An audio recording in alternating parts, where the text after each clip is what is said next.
All right, that's the global market action. Of course, it'll have an impact on the way we see market moves in our own markets today.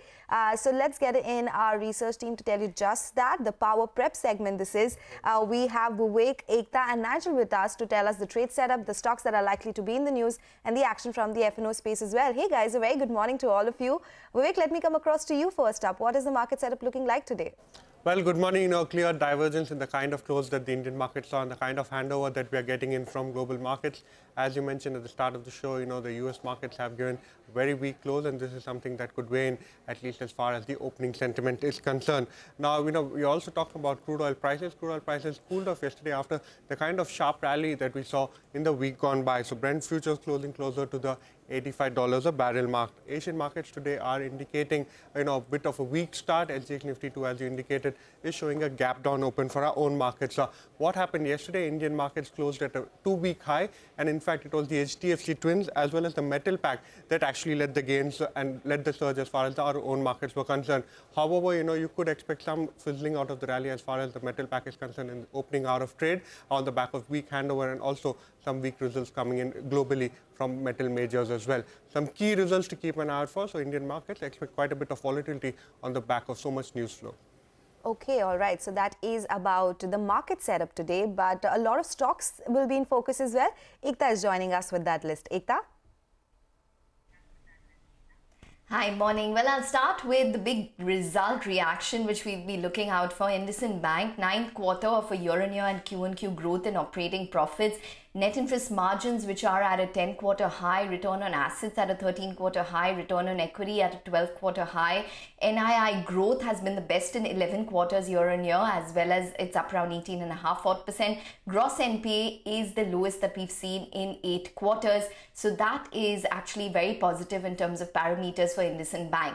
Adani Enterprises, the FPO price is set at over 3,100 odd rupees. Vedanta, they've been declared as a successful bidder for Meenakshi Energy under the corporate insolvency resolution process. Wipro has opened an AWS launchpad in Canada. SBI has raised over 9,700 odd crores in a second infra bond issuance. Kotak, there will be a board meeting to raise funds via NCD. Remember, their numbers also come out on Saturday. Aurobindo, their Unit 1 and Unit 3 have been inspected by the US FDA, issued 2 observations. Dr. Reddy's has cut the price of a cardiac drug in India, so that stock would be in focus. Wellspun Enterprises, there is a voluntary liquidation of an arm which is taking place. Mahindra Life, interesting news there. They won the first society redevelopment project in Mumbai. Potential revenue is 500 crores. Ergo Capital crossed an AUM of around 5,000 odd crores. Lot of other result reactions beside Indices, Rallied, Persistent System, Oracle Finance, Shimaru, Goa Carbon. Lot of results today. HUL, Asian Paints, PVR, Havells. And other results include Hindustan Zinc, L&T Tech, Happiest Minds, Emphasis, EU Small Finance Bank, Canfin Homes, Anand Raj. So it's going to be a busy day in terms of stocks. Oh, definitely. That's a long list. Ekta, thank you so much for bringing up to speed with all the stocks that will be in news today. Finally, let me go across to Nigel, joining in with all the cues from the F&O space this morning. Hey, Nigel, good morning. Well, morning, Sonal. Yesterday, we had a good session. It was predominantly because of short covering. The indices ended high, and you had big shorts that did cover up in yesterday's trade. And that's precisely what the FIs did as well. They covered close to 10,000 short contracts and they added 10,000 long contracts. Now, in fact, they're more net long on the index rather than being net short. Remember, the short positioning was at around 64%. It's come down to around 49%. The bigger positive, though, for me was yesterday we saw massive put writing. More than 1 lakh shares got added on the put side, and there was clearly writing being seen out there. They bought more calls than puts as well. What were they writing yesterday? 18,000, 18,100, 18,050. All 3 of them were very, very active in trade yesterday.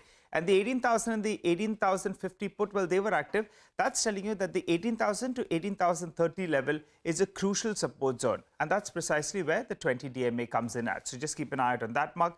For the Nifty, every time it goes to around 41,800 odd, we see a bit of a bounce. The hope is gradually it makes its way towards that 20 DMA. Yesterday, it ended close to around 100 points shy of that.